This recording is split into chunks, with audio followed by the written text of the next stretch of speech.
ఓం నమో హరిహరాభ్యం. కార్తీక పురాణం 25వ అధ్యాయం. దూర్వాసుడు అంబరీషుని శపించుట. నిన్న కథలో మనం దూర్వాసుడు స్నానానికి వెళ్ళి రాలేదు, ద్వాదశి గడియలు దాటిపోవటం వల్ల పండితులోత్తంతో అంబరీషుడు ఇలా ఆలోచిస్తున్నాడు. పూర్వజన్మలో కించిత్ పాప విశేషం ఉన్న వల్ల నీకు ఈ అనర్థం వచ్చింది. నీ బుద్ధి దీర్ఘముగా నువ్వే ఆలోచించి నీకెట్లా అనుకూలిస్తే నువ్వు అట్లనే చేయము అని చెప్పి పండితులందరూ సెలవిచ్చి బయలుదేరారు. అప్పుడు అంబరీషుడు వాళ్ళతో చెప్తున్నారు, పండితోత్తములారా, నా నిశ్చితాభిప్రాయంని కూడా వినేసి వెళ్ళండి. ద్వాదశి నిష్టను విడుచుట కంటే విప్రశాపం ఏమీ పెద్దదేమీ కాదు. జలపానం చేయుట వలన బ్రాహ్మణుని అవమానించిన మారినూ కాదు, ద్వాదశిని విడిచిన మారినూ కాదు. అప్పుడు దూర్వాసుడు నన్నెందుకు నిందిస్తాడు? నిందించడు. నా తొల్లి పుణ్యఫలము నశించదు. కాబట్టి నేను నీళ్లు మాత్రం కొంచెంగా తాగుతాను. అట్లా అని జలపానం ఒనర్చినాడు.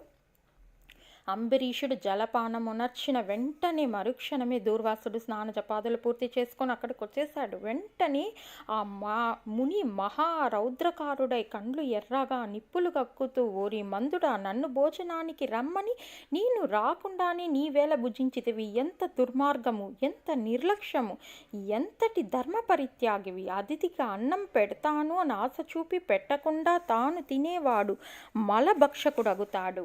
అట్టి అదుముడు మరుజన్మలో పురుగుగా పుడతాడు. నీవు అతిథిని విడిచి భుజించినావు కాన నీవు నమ్మక ద్రోహిమి. నీవెలా హరిభక్తుడు కాగలవు? శ్రీహరి బ్రాహ్మణ అవమానాన్ని సహింపడు. మమ్మే అవమానించుటయన్న శ్రీహరిని అవమానించిన మారే. నీ వంటి హరి నిందాపరుడు మరొకడు లేదు. నీవు మహాభక్తుడవు అని అతి గర్వం కలవాడివై ఉన్నావు.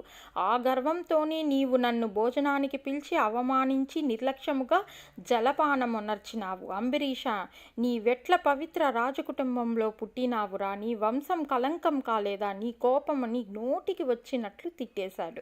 అంబరీషుడు ముని కోపనకు గడగడగడాన్ని వణుకుతూ ముకిలత హస్తములొచ్చే, మహానుభావ, నేను ధర్మహీనుడిని. నా అజ్ఞానము చేత నేను ఈ కార్యం చేసి తిని, నన్ను రక్షింపుము.